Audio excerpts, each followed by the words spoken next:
রেখে দিয়েছে, জলটা মাঝে মাঝে পাল্টাতে হবে, পাল্টে দেয় কত বড় বস্তা করে।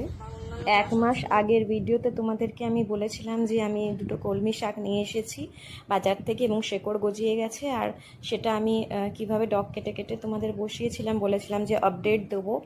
আর ওই কি তো শেকড় গজিয়ে গেছে, দেখা যাক এর আপডেটটা তোমাদেরকে দেবো। এটা ভালোভাবেই সারভাইভ করতে পারে। এই দেখো, এটা আমার ফার্স্ট হারভেস্টিং হচ্ছে, কি ভালো যে লাগছে প্রথম হারভেস্ট। এই গাছের ডাঁটাগুলো দেখেছো, দারুণ লাগছে। ফসল কেটে নিয়েছি, চলে গেছে, আবার ফসল হয়ে গেছে, আবার এটাকে ফসল কাটার টাইম হচ্ছে। একবার হারভেস্ট দেখছো কত সুন্দর, একদম কিচ্ছু না, জাস্ট গ্রো ব্যাগে দানা গজিয়েছে, দেখছো কত দানা গজিয়েছে, কত সুন্দর, কত বড় বড় পাতা হয়েছে। দেখ,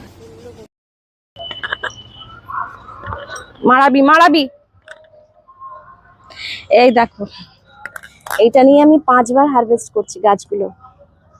এই গাছগুলোকে আমি 5 বার হারভেস্ট করছি। এই দেখো কি সুন্দর, বেশিক্ষণ নেবো না, পজ করে করে। ওরে বাবারে, কত মোটা হয়েছে দেখ ডাঁটাটা।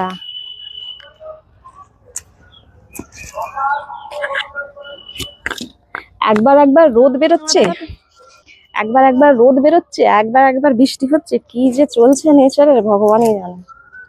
এই দেখ, এরকম হেলদি শাক বাজারে পাবে? পাবে না, এ শুধু আমার গার্ডেনেই পাবে।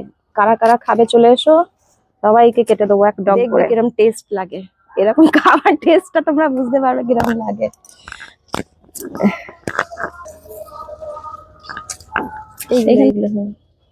কালকে এই শাক ভাজা করব পোস্ত বাটা দিয়ে, পোস্ত গুঁড়ো দিয়ে আর বাদাম ভাজা দিয়ে।